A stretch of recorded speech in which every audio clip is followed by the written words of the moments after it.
L'une des dernières paroles du Seigneur Jésus à la croix, avant de remettre son esprit au Père, se trouve dans Luc chapitre 23, le verset 43. Nous lisons. Jésus lui répondit, « Je te le dis en vérité, aujourd'hui tu seras avec moi dans le paradis. » Ce passage nous montre deux choses. La première chose, c'est que Jésus avait l'assurance d'être au paradis. La deuxième chose, c'est que Jésus a le pouvoir d'emmener une personne au paradis. Un autre passage que je vais mentionner se trouve dans Luc chapitre 23, le verset 34. Jésus dit, « Père, pardonne-leur, car ils ne savent pas ce qu'ils font. » Il se partageait ses vêtements en tirant au sort.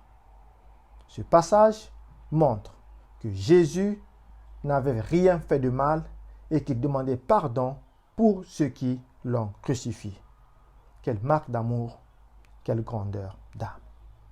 Maintenant, comparons les dernières paroles du prophète Mohammed avant sa mort. Nous trouvons les dernières paroles du prophète de l'islam dans Sunan ibn Majah, volume 1, livre 6, le numéro 19-16. Je vous affiche la version en anglais et en arabe à l'écran. Vous pouvez faire la traduction. Cependant, je vous traduis les dernières paroles du prophète soulignées en rouge. Ô Allah, pardonne-moi et laisse-moi rencontrer les compagnons exaltés, ceux qui occupent une position élevée au paradis. Ces dernières paroles du prophète Mohammed nous enseignent, premièrement, que le prophète n'était pas sans péché comme Jésus. Il avait constamment besoin du pardon d'Allah et il supplie Allah pour recevoir le pardon. Deuxièmement, le pardon d'Allah était nécessaire pour qu'il puisse entrer au paradis. Autrement dit, si Allah ne lui pardonne pas, il n'entrera pas au paradis. Qu'est-ce que nous pouvons en tirer? Jésus avait l'assurance d'être au paradis et il avait le pouvoir d'emmener quelqu'un au paradis. De l'autre côté, nous avons le prophète Mohammed qui demandait pardon à Allah, le suppliait et cela devait lui ouvrir les portes du paradis si jamais il obtenait le pardon d'Allah. Comment alors quelqu'un qui n'est pas certain que ses péchés seront pardonnés peut être le sauveur du monde?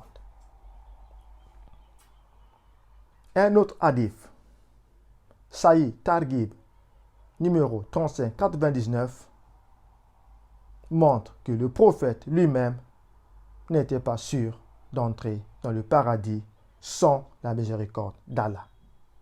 Nous pouvons donc lire ce passage dans Sahih Targhib, le numéro 3599. J'ai la version en français et je le lis.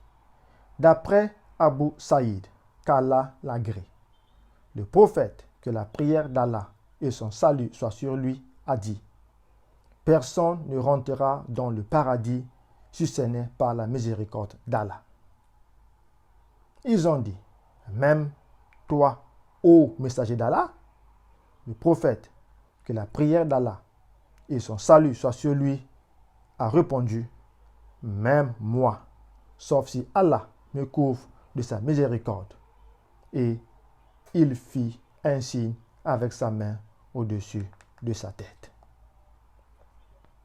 Chers musulmans, si Jésus a amené un bandit directement au paradis parce que celui-ci a reconnu qui il était, Jésus peut aussi te faire rentrer au paradis aujourd'hui si seulement tu crois en lui.